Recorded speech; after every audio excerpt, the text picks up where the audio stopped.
શ્રાવણ મહિનાનું પ્રથમ સોમવાર ભગવાન શિવને પ્રસન્ન કરવાનો વિશેષ દિવસ ગણાય છે.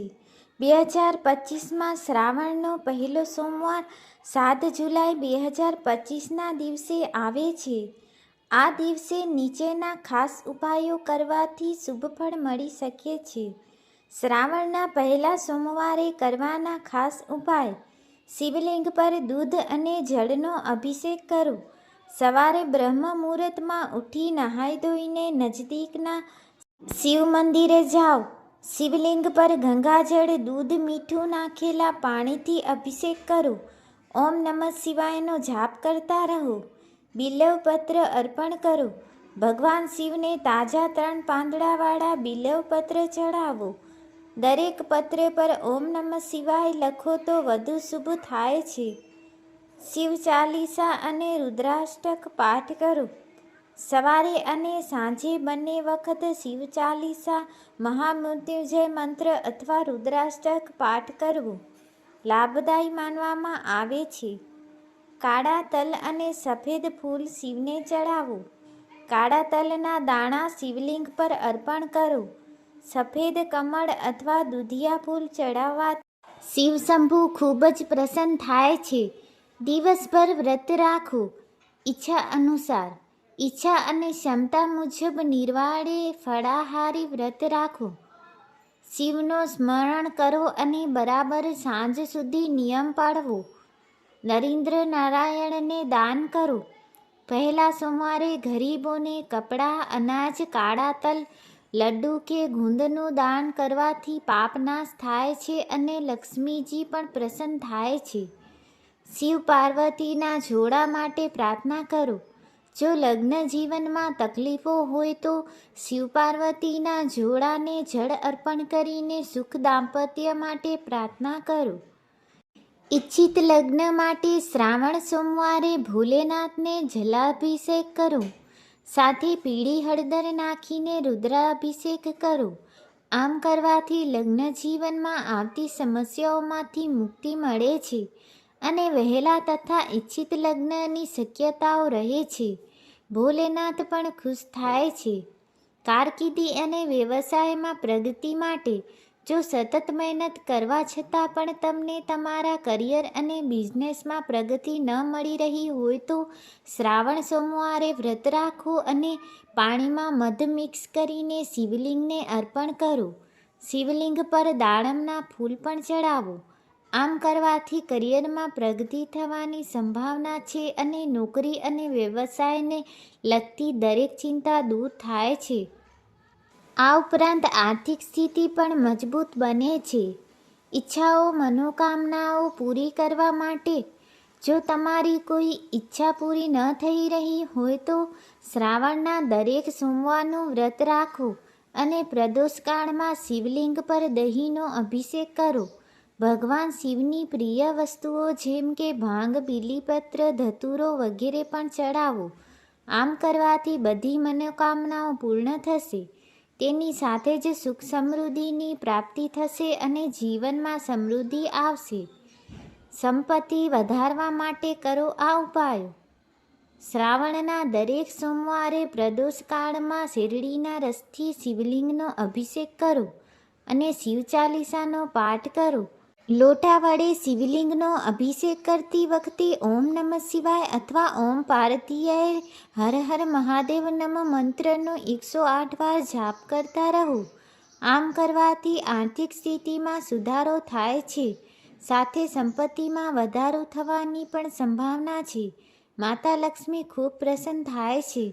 સંતાન સુખ માટે શ્રાવણના પહેલા સોમવારે ભગવાન શિવને દૂધમાં ચંદન મિક્સ કરીને અભિષેક કરો. એવું માનવામાં આવે છે કે જો શ્રાવણના પહેલા સોમવારે ભગવાન શિવની પૂજા યોગ્ય રીતે કરવામાં આવે તો પરિવારની વૃદ્ધિ, સંતાન પ્રાપ્તિની સાથે તમામ મનોકામનાઓ પૂર્ણ થાય છે.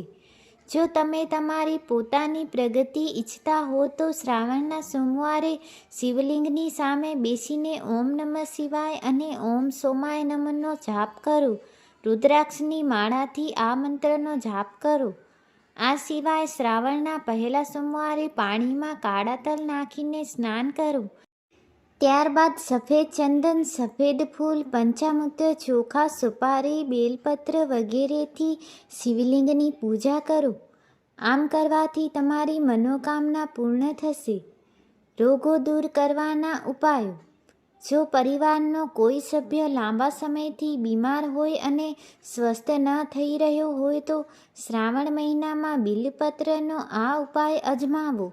આ ઉપાય ખૂબ જ અસરકારક માનવામાં આવે છે. આ ઉપાય કરવા માટે તાંબાના વાસણમાં પાણી લો અને તેમાં પીળું ચંદન નાખો. હવે આ વાસણમાં 108 વાર બેલપત્રના પાન નાખો. આ પછી શિવલિંગ પર જળ ચડાવતી વખતે એક પછી એક બેલપત્રના પાન ચડાવતા રહો. સાચા હૃદય અને સંપૂર્ણ ભક્તિ સાથે બીમાર સભ્યના સારા સ્વાસ્થ્ય માટે ભોલેનાથને પ્રાર્થના કરો. એવું માનવામાં આવે છે કે આ ઉપાય કરવાથી દરેક પ્રકારના રોગો જલ્દી દૂર થઈ જાય છે અને વ્યક્તિ સ્વસ્થ બને છે. પૈસાની તંગી દૂર કરવા. પૈસા મળે પણ તકતા નથી.